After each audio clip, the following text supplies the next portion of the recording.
vous avez défini votre projet, vous vous rendez compte que votre projet correspond au fonctionnement qui est inscrit dans le texte, et donc là, vous êtes alors soumis. On ne peut pas ouvrir une maison de repos n'importe où, n'importe comment, et pour n'importe qui.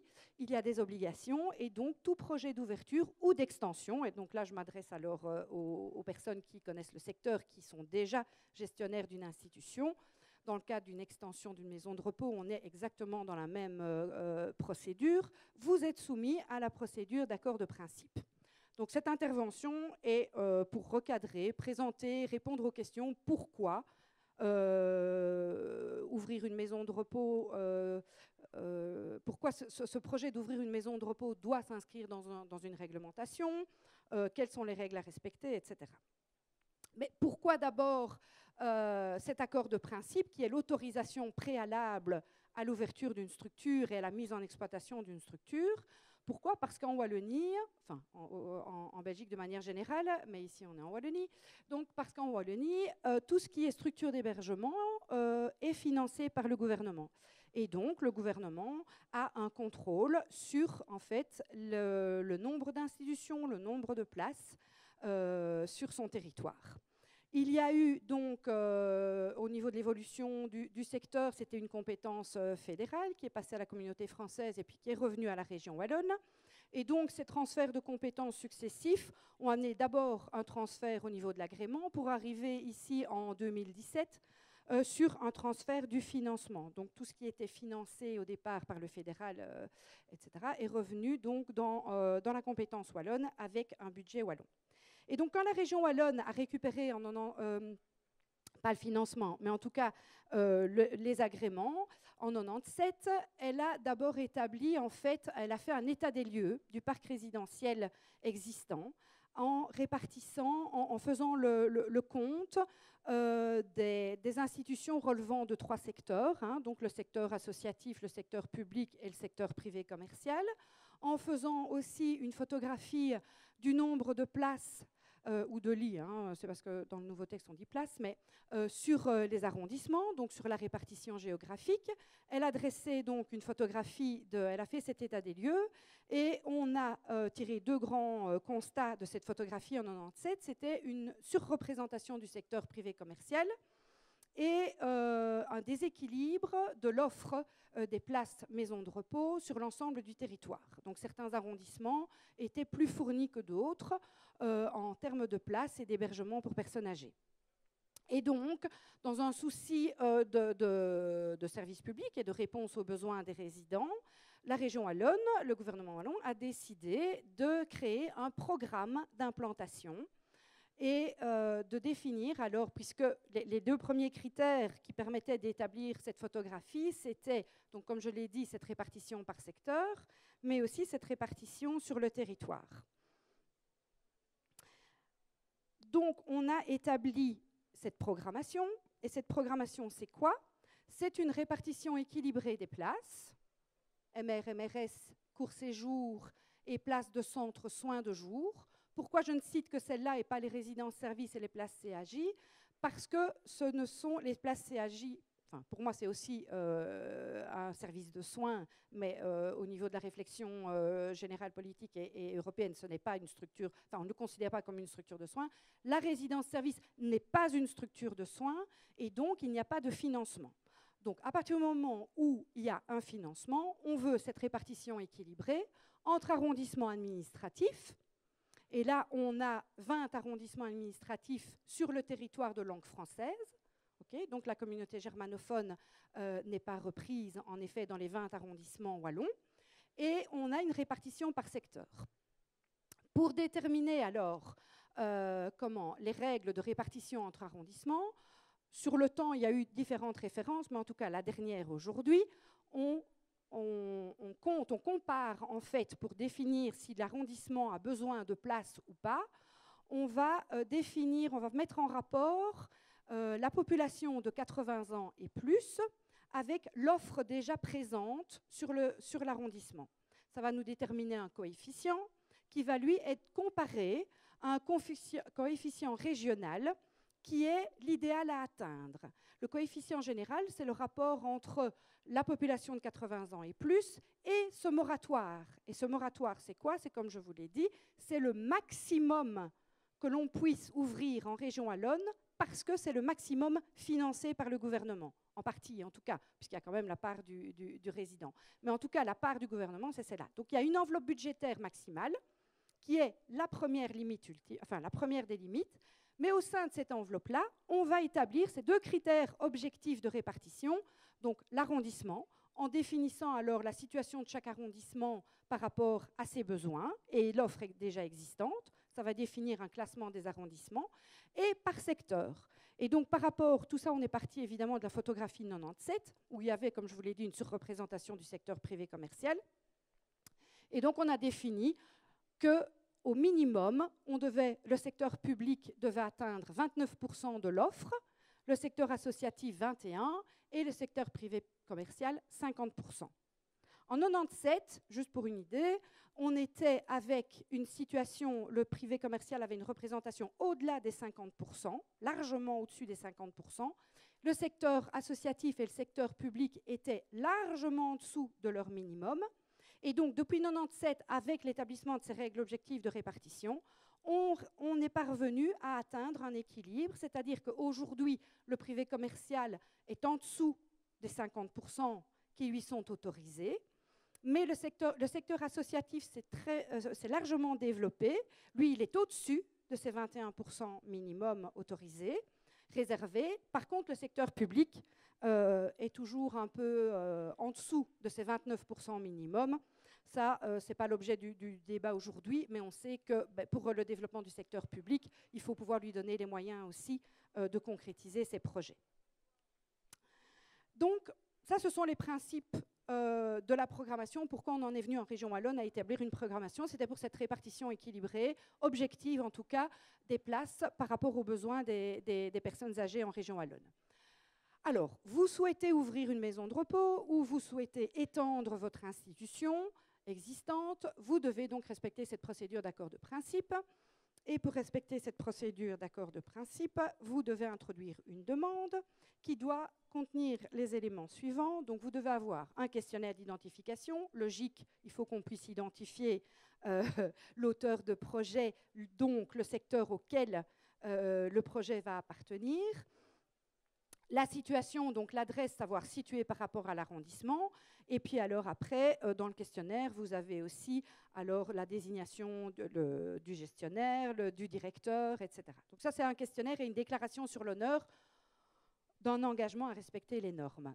Ensuite, vous devez avoir une description détaillée du projet architectural qui témoigne du respect des normes. Donc, ensuite, vous devez alors aussi répondre à des critères qualité et à des critères qui, vous allez voir après, qui vont permettre de départager les demandes lorsque le nombre de places n'est pas suffisant. Et là, c'est la volonté de l'établissement de s'inscrire dans une offre diversifiée de services pour soutenir le maintien à domicile, les réponses aux besoins des personnes désorientées ou à troubles cognitifs, les moyens mis en place pour comment répondre aux besoins des personnes handicapées, pour les personnes souffrant de troubles sensoriels. Vous avez l'implantation du projet et l'intégration dans la vie sociale. Et oui, j'oubliais le développement durable. Ça, évidemment, de toute façon, c'est inévitable puisque quand vous faites une demande de permis d'urbanisme, on n'y échappe pas. Alors, je peux quand même revenir juste, j'essaye d'aller vite parce qu'il y a beaucoup à dire, mais dans la description architecturale, attention que quand vous faites votre demande d'accord de principe, vous n'avez aucune garantie d'avoir un accord sur votre projet. Donc à ce stade-ci, vous devez non, ça vous demande un travail, ça on reconnaît, un travail considérable de réflexion sur le développement de votre projet, que ce soit l'ouverture d'une nouvelle structure pour quelqu'un qui n'est pas du secteur, ça c'est encore un peu plus compliqué, et ou un projet d'extension pour quelqu'un qui est du secteur. Mais donc vous allez dépenser de l'argent, de l'énergie et du temps sans avoir la garantie d'obtenir ce que vous demandez. Donc c'est un peu injuste, mais bon, la procédure est celle-là aujourd'hui. Et donc, c'est pour ça que, par exemple, dans la description détaillée du projet, vous allez me dire, oui, mais enfin, on ne vous demande pas des plans d'architecte. On demande une description détaillée dans le texte. Maintenant, si vous voulez accompagner votre demande de plans d'architecte, ils sont les bienvenus et on va les analyser. Mais ce n'est pas une obligation légale de fournir des plans d'architecte. L'investissement est évidemment différent. Si vous demandez des places MRS, alors là, pour ceux qui sont du secteur, encore une fois, ils savent. Donc, vous ne pouvez pas, dès le départ, pour ceux qui ne sont pas du secteur, ouvrir une maison de repos et de soins dès le départ. Parce que la place maison de repos et de soins est une requalification de place MRPA à la base. Donc, ça veut dire que c'est soumis également à l'accord de principe, mais la première des conditions pour pouvoir solliciter un accord de principe de place maison de repos et de soins, c'est d'exister déjà en qualité de maison de repos pure. Parce qu'en éléments complémentaires à la demande, aux éléments de base, pour toute demande d'accord de principe, qui sont ces 4 points-là, vous devez en plus alors apporter la preuve que vous avez un nombre de résidents au profil lourd dans le cadre d'une première requalification, 25 places minimum. Et dans le cadre d'une augmentation de places MRS, vous devez alors justifier d'un nombre de cas lourds supérieur au nombre de places MRPA déjà agréées. Donc là, on est dans un fonctionnement, on est dans une demande d'accord de principe a posteriori pour un renforcement, alors les places MRS, un renforcement de l'encadrement, etc., avec un forfait supplémentaire, mais avec une justification sur le nombre de cas lourds que vous hébergez dans votre institution. Et autre point important, donc, si vous devez avoir au minimum 40 places MR en fonctionnement. Donc ça veut dire que là, le législateur a décidé que pour les petites institutions, il n'y a pas de possibilité de requalification. On est d'accord, on n'est pas d'accord, ça c'est un autre débat, mais en tout cas, c'est la réalité. Et alors, on veut maintenir aussi, jusqu'à aujourd'hui, le caractère mixte de l'institution, c'est-à-dire ne pas basculer dans un 100% institution MRS. Voilà. Alors là, il y a un débat à la fois sur, je vais dire quelque part, l'objectif c'est de maintenir une mixité au niveau des profils, mais je pense aussi qu'il y a une question de financement, mais ça c'est un autre débat, avoir un 100% MRS, si vous n'avez pas vos 100% cas lourds, vous êtes pénalisé financièrement dans votre forfait. Et donc, une fois que vous avez introduit votre demande, en gros, donc la demande, vous introduisez votre demande. L'administration, donc les délais administratifs, je vous les donne en vitesse. Vous introduisez. L'administration a 1 mois pour analyser la recevabilité de votre demande. À défaut, elle vous fait un courrier. Vous avez 1 mois pour répondre, etc. Une fois que votre demande est complète, elle est transmise à la Commission wallonne des aînés, qui est un organe consultatif qui est composé des représentants des institutions existantes, donc les fédérations en Wallonie principales, avec des représentants des syndicats, avec des représentants des mutuelles et avec des représentants des personnes âgées et des familles. Donc cet organe consultatif, lui, va remettre un avis qui n'a pas pouvoir décisionnel, donc ce n'est qu'un avis, mais qui est obligatoire. Et c'est un avis que cette commission, cet organe consultatif, va remettre aussi à la ministre. Alors, la ministre, une fois qu'elle est la ministre, dans le cadre de tous ces projets d'ouverture ou d'extension de maisons de repos, elle statue 2 fois par an. Donc, le 1er avril, ce n'est pas une blague, et le 1er octobre.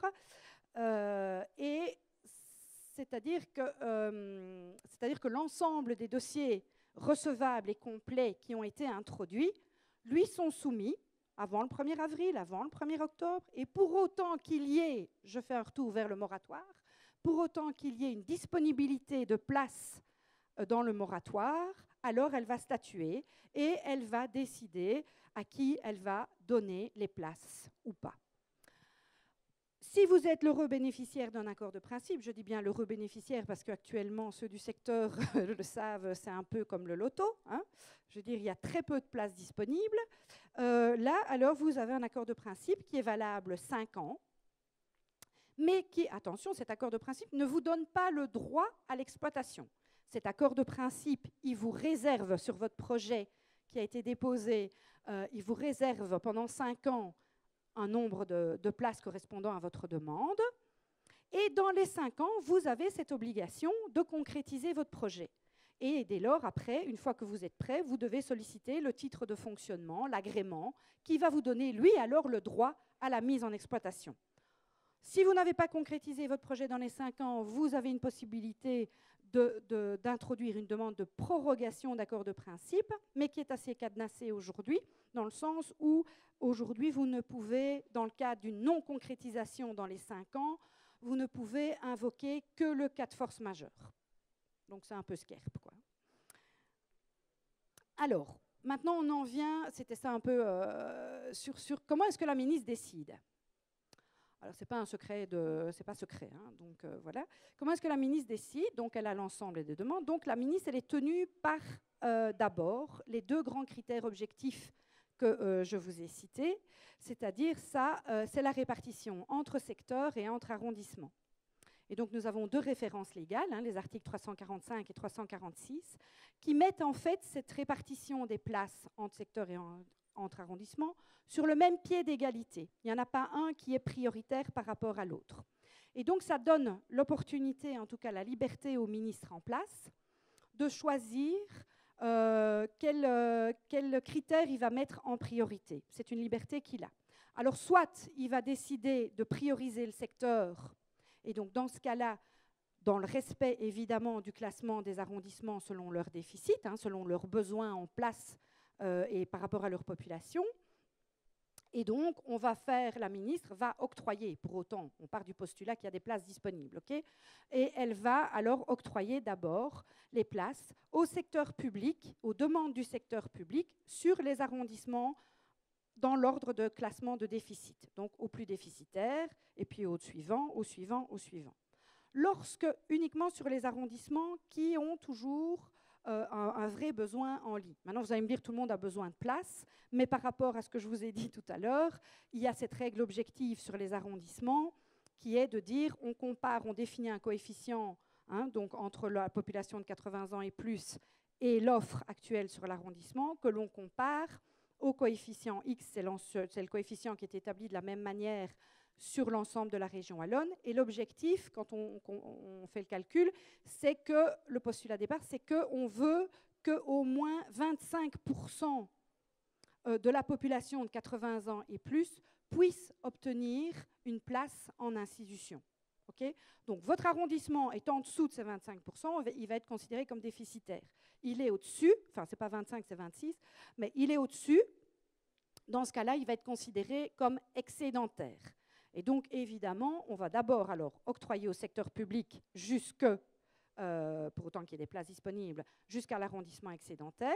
On ne va pas satisfaire l'arrondissement excédentaire. Et puis là, elle va alors comparer les demandes qui relèvent du secteur associatif et privé commercial sur le même pied d'égalité. Pourquoi? Parce que le secteur associatif est au-dessus de son minimum, et le secteur privé commercial est aujourd'hui, l'offre en tout cas, est en dessous de son maximum. Donc ils sont sur le même pied d'égalité dans la demande, dans le droit à l'obtention de places. Ça, c'est une option en priorisant le secteur. L'autre option est de dire, je vais privilégier l'arrondissement. Et donc dans ce cas-là, c'est-à-dire que la ministre va analyser l'ensemble des demandes sur l'arrondissement le plus déficitaire, les demandes qui relèvent des 3 secteurs, en donnant alors d'abord priorité au secteur public, puisqu'on est tenu par ce minimum de 29%, mais avant de passer au secteur public comme l'autre option de l'autre arrondissement, elle va alors examiner les demandes du secteur associatif et privé commercial sur cet arrondissement le plus déficitaire. Et après avoir satisfait évidemment les demandes de cet arrondissement-là, il y a encore une autre contrainte, mais ça, elle n'est pas importante à ce stade-ci. Elle va alors passer à l'arrondissement suivant, okay, dans la même logique, priorité au secteur public, et puis alors on va sur le secteur associatif et privé commercial qui, aujourd'hui, ce n'était pas le cas il y a quelques années, comme je vous l'ai dit, sont sur le même pied d'égalité. Alors, c'est ici qu'interviennent alors les critères qualitatifs. Parce que vous allez me dire, pourquoi est-ce que moi, en tant qu'auteur de projet, je dois me casser la tête à apporter des éléments de réponse par rapport aux critères qualité que je vous ai cités, hein, c'est-à-dire réponse aux personnes souffrant de troubles sensoriels, aux personnes désorientées, qualité architecturale, enfin bon, etc. C'est dans le cas où, en fait, la ministre ne parvient pas à départager des établissements qui sont en droit de recevoir des places parce qu'ils sont du bon secteur, enfin du secteur prioritaire, parce qu'ils sont sur l'arrondissement déficitaire, et qu'elle n'a pas suffisamment de place que pour satisfaire tout le monde. Alors dans ce cas-là, on a les critères qualité, donc ceux que vous développez dans votre projet. C'est pour ça qu'on insiste toujours bien sur l'importance, dans le cadre d'une extension de capacité ou dans le cadre d'une ouverture d'une nouvelle structure, de bien réfléchir au projet, parce que ce sont ces critères qui vont vous départager. Et donc, on a établi de manière la plus objective possible, hein, vous allez me dire, quand vous lisez les critères, il faut des indicateurs, etc. Et on a décidé d'établir, parce que le texte n'est pas plus explicite que ça, on a établi une grille d'analyse avec des cotes pour chaque critère. Une cote qui est de 1, c'est-à-dire lorsque le gestionnaire évoque un des critères, mais qu'il est simplement dans le respect de la norme. Par exemple, au niveau de la qualité architecturale, si vous dites moi je vais faire la moitié de mon projet en chambre simple et l'autre moitié en chambre double, ok, mais ça c'est la norme. Donc vous ne pouvez quand même pas faire moins que ça. C'est-à-dire quelqu'un qui va dire moi je ne fais que des chambres doubles dans son institution, d'abord sa demande ne sera pas recevable parce que ça ne témoigne pas du respect de la norme. Mais s'il me dit moitié simple, moitié double, ça respecte la norme, mais voilà, c'est le respect de la norme, ce sont bien des normes minimales, hein, donc on est en cote 1. À partir du moment où vous apportez des éléments qui sont au-delà de la norme, je prends cet exemple-là. Après, je vous expliquerai pourquoi je ne donne pas. Le principe n'est pas de donner des exemples, mais au niveau architectural, c'est facile. Vous faites que des chambres simples, ou en tout cas une proportion de chambres simples supérieure aux chambres doubles. Là, alors aujourd'hui, par rapport aux demandes de la population, on est quand même dans un principe là de qualité. Et donc, là, c'est un élément qui va vous permettre d'avoir la cote 2. Si maintenant, un autre élément, par exemple, la surface minimale d'une chambre individuelle est de 15 mètres carrés hors espace sanitaire. Si, dans votre projet, vous êtes juste à du 15 mètres carrés, on est dans la norme, c'est une cote 1. Si maintenant, vous faites des chambres individuelles de 20 mètres carrés ou de 18 mètres carrés, vous êtes au-delà de la norme et donc c'est une cote 2. À partir du moment où vous multipliez les éléments qualité au-delà de la norme, donc ça, c'est alors la cote 3, elle intervient surtout dans le dossier qui présente plusieurs éléments au-delà de la norme, plusieurs éléments qualité, ou alors un projet hyper innovant, original, etc. Donc nous avons établi, nous, évidemment, une grille d'analyse. Hein. Le but, la ministre, elle veut de l'objectivité dans ses décisions. Toute décision, de toute façon, vous le savez, est motivée. Et donc, dans le cadre de ces décisions, elle va devoir dire pourquoi je donne les places à Jean-Paul et pourquoi je ne les donne pas à Jean-Luc. Donc, de toute façon, vous aurez les motivations dans chaque décision. Et donc, pour pouvoir motiver correctement, il faut pouvoir s'appuyer sur des éléments les plus objectifs possibles. Donc, on a établi une grille d'analyse qu'on alimente, évidemment, avec des principes de base, des éléments, des exemples de base en cote 1, 2 et 3, et qu'on remet régulièrement en question en fonction des nouveaux projets qui nous parviennent. On n'est pas la science infuse non plus. On a beaucoup d'idées de gestionnaires ou de nouveaux auteurs de projets, et donc on en tient compte aussi. Donc vous obtenez un score final, et si vous avez évidemment le meilleur score, vous avez gagné, et vous avez alors les places. Si maintenant nous avons encore 2 établissements, 2 demandes qui répondent aux critères objectifs de répartition entre secteur et arrondissement, si vous avez 2 établissements qui, bien que les projets soient différents, mais ont la même cote, parce qu'on peut avoir des projets, je vais expliquer après, là alors, et que il va falloir encore départager. Et dans ce cas-là, alors c'est un critère tout à fait bateau, enfin pas bateau, mais la base, c'est l'ancienneté de votre demande. Voilà, simplement. C'est celui qui a introduit avant l'autre qui obtiendra les places. Alors, pourquoi est-ce que je ne donne pas d'autres exemples? Ceux-là, je les ai donnés, c'est facile. Mais pourquoi est-ce que je ne donne pas d'autres exemples de critères? Beaucoup de gestionnaires nous disent « Oui, mais vous pouvez nous faire parvenir votre grille d'analyse ?» Ben non. Si on vous donne la grille d'analyse, automatiquement, tout le monde va avoir 100%, quoi. Et donc, comment voulez-vous qu'on départage? Ça, c'est la première des raisons. Donc, mais surtout, essentiellement, c'est qu'on veut déjà, au stade d'accord de principe, que l'auteur du projet réfléchisse à son projet. que ce ne soit pas « tac, j'ai besoin de place » ou « j'ai envie, moi j'aime bien les personnes âgées » ou « je trouve qu'avec le Covid ici, les maisons de repos, c'est catastrophique, c'est pire que ça n'a jamais été, et donc moi je vais faire mieux que tout le monde et je veux ouvrir une maison de repos. » Voilà. Ben non, ce n'est pas suffisant. Donc c'est-à-dire que cette procédure d'accord de principe, elle vous permet en effet de poser aussi votre projet et d'y réfléchir. Et donc avec les critères qualité, je pense qu'on traverse, dans les grandes lignes en tout cas, les différents éléments qui constituent une institution.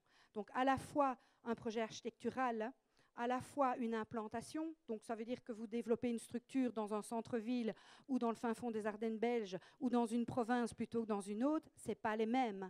Vous n'avez pas, enfin nous, avec notre regard sur l'ensemble des institutions, le fonctionnement n'est pas le même. Que vous ayez une institution, l'exemple plus facile, on va dire, c'est peut-être un peu caricatural, mais c'est quand même la réalité, c'est pas le même fonctionnement à Nivelles qu'à Charleroi, à Seraing ou même à Verviers. Enfin, je veux dire, voilà, chaque région a son identité, développe en tout cas des structures. Et ces structures-là, elles répondent aussi au profil de la population que vous avez sur votre territoire. Donc, c'est pour ça qu'on insiste sur ces critères-là. Et comme je le disais tout à l'heure, le postulat de départ, en effet, on veut que le bien, mais ce n'est pas tout, quoi. Il faut traduire la volonté de bien faire dans des critères objectifs. Réfléchir. En imposant en fait à l'auteur du projet la réponse à ces 9 critères, l'autorité, elle l'oblige à aller au-delà d'une volonté de bien faire. On va demander à vous à compulser, alors si vous êtes du secteur ou pas, parce qu'on peut toujours se remettre en question. Hein. Je veux dire, même si vous gérez une institution depuis 20 ans, l'évolution du secteur, des profils en maison de repos, etc., vous oblige à avoir une réflexion permanente sur comment je dois gérer ma maison de repos, qu'est-ce que je mets en place pour mes personnes à troubles cognitifs. D'ailleurs, il y a ma collègue, Madame Boyals, qui est là et qui travaille principalement sur cette question-là. C'est-à-dire, donc voilà, l'architecture, on minimise toujours l'impact de l'architecture, mais tout est lié. C'est-à-dire que la manière dont ce que vous allez choisir de mettre en place, par exemple, pour répondre aux personnes à troubles cognitifs, va avoir une implication directe sur l'infrastructure de votre institution. C'est-à-dire, les exemples les plus flagrants, vous avez le choix, soit on est dans une prise en charge, prise en charge, les gens disent que c'est pas bien, mais soit vous accompagnez la personne, je veux dire, dans des unités spécifiques, alors à grande taille ou à petite taille, ou alors vous décidez d'avoir un mélange des genres, ça va avoir une implication directe sur l'infrastructure de votre institution. Et ça va permettre, et donc tout ça, ça se réfléchit. Donc quand vous êtes vous-même gestionnaire d'une institution, vous allez pouvoir, dans le cadre du développement d'une nouvelle structure, dans une extension de capacité, la facilité, c'est vous associer avec votre équipe, et c'est ce que je recommande aussi. C'est-à-dire que ce n'est pas seulement la question d'un gestionnaire qui veut augmenter la capacité pour une rentabilité financière, ou d'un architecte qui va faire des murs, c'est discuter avec son équipe, parce que ça va être l'occasion aussi de partager les idées. Hein, plus on est nombreux, plus on a d'idées, évidemment. Et l'équipe aussi, on oublie souvent le personnel sur le terrain et les conditions dans lesquelles il travaille. Et donc ça, c'est important. Et donc, voilà pourquoi nous, dans cette procédure, on défend l'idée de ces critères objectifs qui peuvent parfois être lourds, d'autant plus qu'on n'a pas, comme je vous l'ai dit dès le départ, la garantie d'avoir les places, mais de réfléchir à un projet, soit d'ouverture vraiment d'une nouvelle structure, soit d'extension de capacité d'une structure existante. Et donc, en réfléchissant à ça, voilà, la porte ouverte à toutes les idées. Hein. Nous, on est ouverts aussi, et notre job, c'est de contrôler, de vérifier, etc. Mais aussi, c'est de retenir les bonnes idées que des auteurs de projets nous déposent et de pouvoir les transmettre ou en tout cas les diffuser à d'autres pour que ça se développe. Voilà. Mais tout ça, évidemment, dans un cadre légal. Et c'est pour ça, dans un cadre légal. Et donc, comme je disais, un accord de principe, c'est quoi? Ça répond à des critères objectifs de répartition. Ça, c'est pour répondre aux besoins du citoyen. Ça, c'est les critères objectifs qui permettent de motiver correctement une demande. Mais ça récompensera aussi un projet de qualité. Donc voilà, j'ai été très vite, donc je pense que j'ai peut-être été plus vite que... Non, c'est bon, hein, 45 minutes, on m'avait dit. Donc voilà, merci pour votre attention. Mon débit était un peu rapide, mais voilà. c'est très technique, mais voilà, je pense que j'ai un petit temps pour répondre à d'éventuelles questions ou des partages d'expériences ou des remarques, des observations. N'hésitez pas. Oui.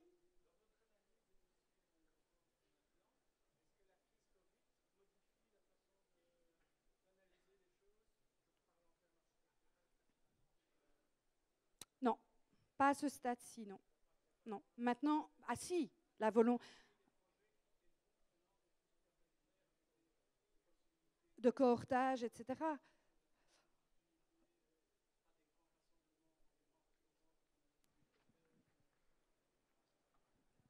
Oui. Donc la question, enfin, vous voulez répéter votre question comme ça, je ne sais pas si tout le monde l'a entendu. Je demandais si la crise Covid avait un impact sur la manière d'analyser les projets, les nouveaux projets qui vont rentrer, en donnant peut-être priorité à des dossiers qui ont tiré des leçons de ce qu'on a vécu en termes de cohortage, de petites unités de vie plus restreintes que des grands rassemblements dans des grands restaurants et des choses ainsi. Ben, je vais être honnête avec vous, non. Non. Pour l'instant, non, mais je sais que c'est une volonté de toute façon de tenir compte, de tirer les leçons de cette crise Covid. Maintenant, moi j'aime bien avoir des chiffres aussi, donc, ou des expériences partagées. Est-ce que c'est un critère voilà, oui, structurellement parlant, c'est clair que les grosses institutions qui étaient organisées déjà structurellement en unité de vie ont pu régler facilement, enfin cohorter facilement, que celles qui n'avaient pas cette possibilité-là ont dû obligatoirement enfermer, entre guillemets, les résidents dans leur chambre. Je pense que c'est une réflexion, mais aujourd'hui, non. Non, je suis honnête. Est-ce que vous savez s'il y a une réflexion sur une évolution éventuelle des normes à ce niveau-là? Ben oui. Donc la ministre, enfin ça tout le monde le sait, elle a lancé quand même publiquement des grands groupes de travail justement sur changement de paradigme, sur révision des programmations, enfin voilà, ça c'est pas secret. Donc automatiquement, oui, une révision des normes, et ces travaux-là sont en cours avec les administrations compétentes, avec les fédérations, avec les gens du secteur, avec différentes associations ASBL. Ah ben voilà, Madame Boyal, ça dit qu'elle en interviendrait aussi. Donc oui, voilà, c'est un travail en cours.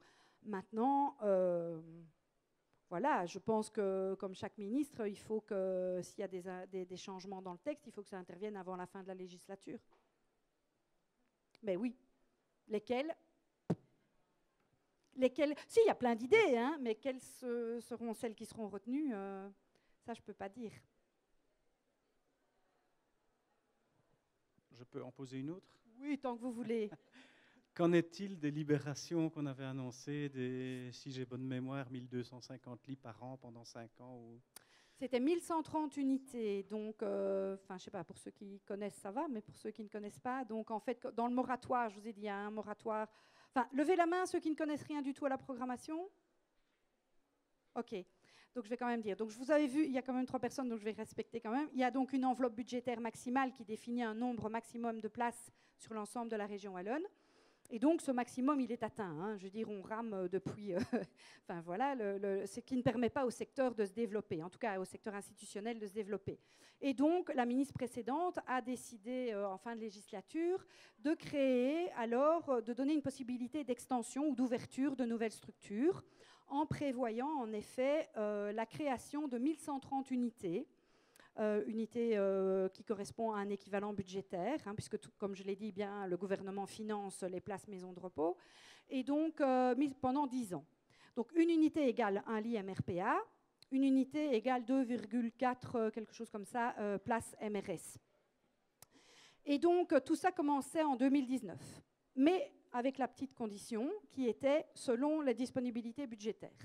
Donc, ça veut dire que la nouvelle ministre, le nouveau gouvernement, lui, dans sa déclaration de politique régionale, a garanti, parce qu'il y a eu transfert aussi, a garanti l'opérationnalisation des 2 premières années. Donc, 2019, ça devait aller jusqu'en 2029. Hein. Donc, ça nous faisait... Enfin, c'est difficile de dire, puisque une unité égale un lit MRPA, une unité égale un lit MRS. Mais donc, en tout cas, première année 2019, on a fait de la requalification pure. Okay, donc là, il n'y avait pas création de nouvelles places, mais en tout cas, il y avait la volonté de renforcer la prise en charge soins pour les profils lourds en institutions existantes. La deuxième année, alors, on a fait un 100% MRPA, donc il y a eu la création de 1130 places MRPA.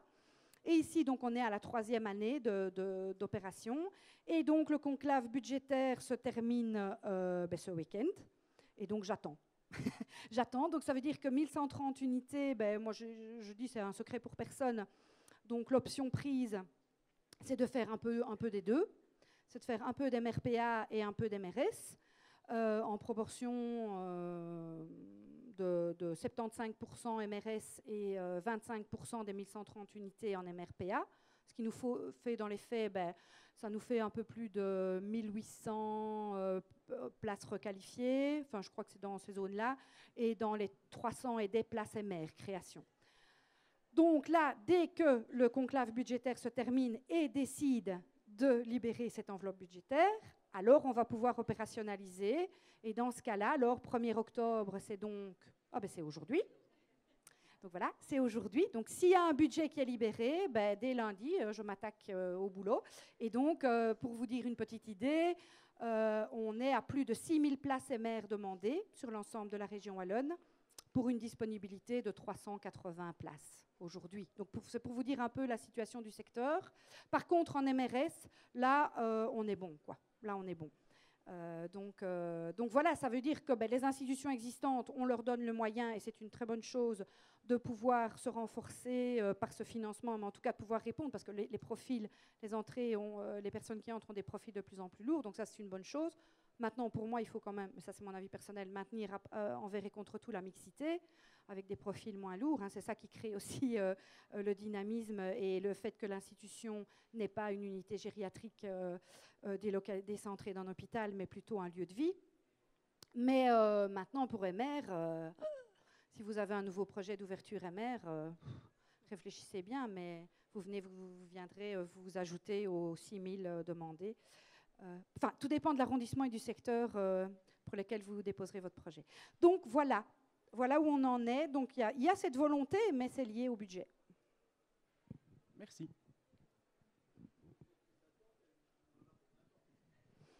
Écoutez, honnêtement, la liste d'attente. Donc en fait, la ministre, elle ne va jamais statuer défavorablement, dans le principe. Okay, en même temps, c'est une bonne chose pour un politicien, pour une ministre, de ne pas devoir statuer défavorablement. Donc en fait, ce qui a été mis en place, c'est soit vous obtenez les places, parce que vous répondez à tous les critères, etc. Soit vous êtes inscrit sur liste d'attente ou maintenu sur liste d'attente. Et donc, j'ai des dossiers qui ont été introduits. Je crois que le plus ancien, je me demande s'il n'a pas été introduit en 2002. Donc, le pauvre, je ne sais même pas s'il y pense encore. Il est pensionné, oui, c'est ça. Même s'il est dans son institution, ça va. Si on lui a trouvé une chambre, il pourra peut-être en profiter. C'est ce qui va vous arriver. Donc, oui, voilà. On est bien d'accord que c'est un secteur qui... D'où les demandes... comme je l'ai dit, et juste une petite attention quand même, où on veut trouver des alternatives à la fois au financement, puisque c'est ça la question, ou des alternatives aux structures d'hébergement pour aînés. Mais je reviens à mon premier slide, où je dis quand même, attention, voilà, définissez votre projet. Parce qu'actuellement, on est dans un mouvement incroyable de je vais faire autre chose que la maison de repos, je vais faire autre chose que la résidence-service, je vais faire autre chose que le centre d'accueil de jour, tout ce qui est réglementaire, je fais autre chose. Mais quand on discute avec l'auteur du projet, ça correspond à la définition d'une de ces trois structures. Et donc, à partir du moment où ça correspond à une définition de ces trois structures, vous n'avez pas le choix, vous n'êtes pas une alternative. Donc, ça ne veut pas dire qu'on est contre les alternatives, ça veut simplement dire qu'on a un cadre légal qui est là aujourd'hui, qui n'est pas là juste pour ennuyer les gens, il est là aussi dans un souci d'équilibre et de protection de la personne âgée, même s'il faut peut-être redorer un peu la médaille de la maison de repos, qu'on diabolise à mon sens un peu trop. Mais... donc, il faut vraiment réfléchir. On est pour les alternatives, mais la vraie alternative, pas celle qui... ou alors, on change le texte. Ça, c'est une possibilité aussi. On peut changer le texte pour mettre moins de contraintes, en tout cas, dans le développement de nouveaux projets. Mais actuellement, on n'a pas le choix. C'est comme ça. Il faut toujours bien comparer son projet à la définition.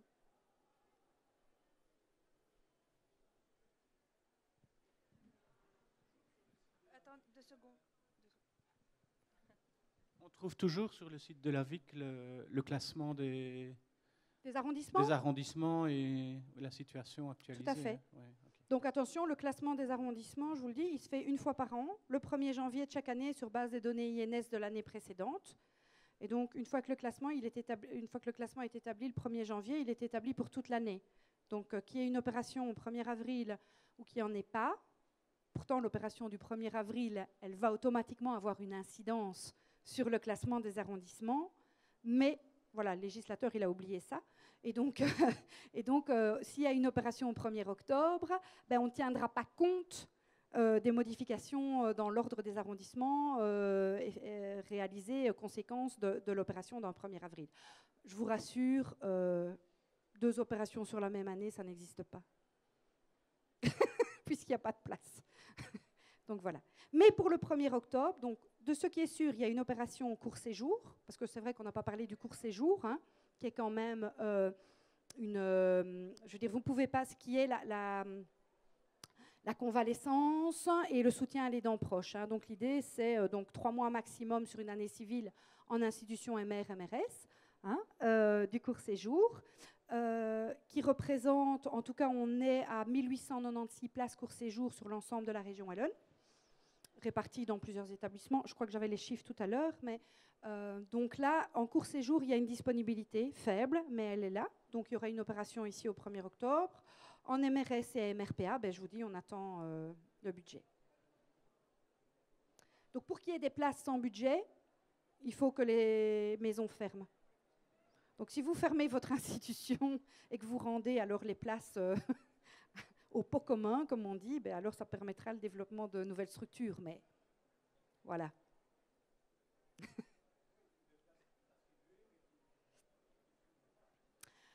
Oui, donc comme monsieur dit, des places, donc comme un accord de principe donc, est bien valable 5 ans. Si vous n'avez pas une concrétisation dans les 5 ans, concrétisation, ça veut dire quoi? C'est que la date d'ouverture et de prise d'effet de votre agrément doit être antérieure à l'échéance de l'accord de principe. Okay, ce n'est pas j'introduis ma demande la veille de l'échéance de l'accord de principe. Non, c'est bien avant.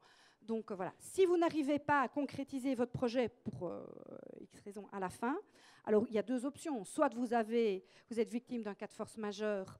Et donc, dans ce cas-là, vous pouvez introduire une demande de prorogation d'accord de principe qui est soumise à la décision de la ministre, où il n'y a pas une durée maximale, hein, c'est un mémoire justificatif, et donc c'est en fonction des éléments apportés par le gestionnaire qu'on fixera la durée de la prorogation. Soit ben, vous renoncez à votre projet.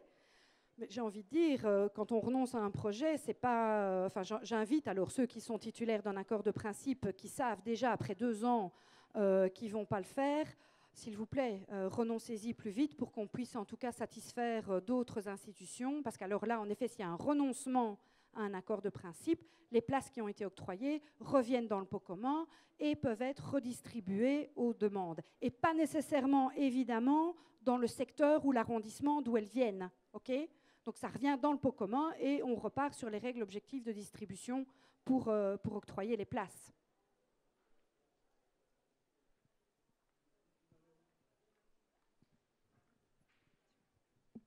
Malheureusement, la crise sociale que nous venons de vivre a fait que le taux d'occupation dans les maisons de repos a chuté un peu partout.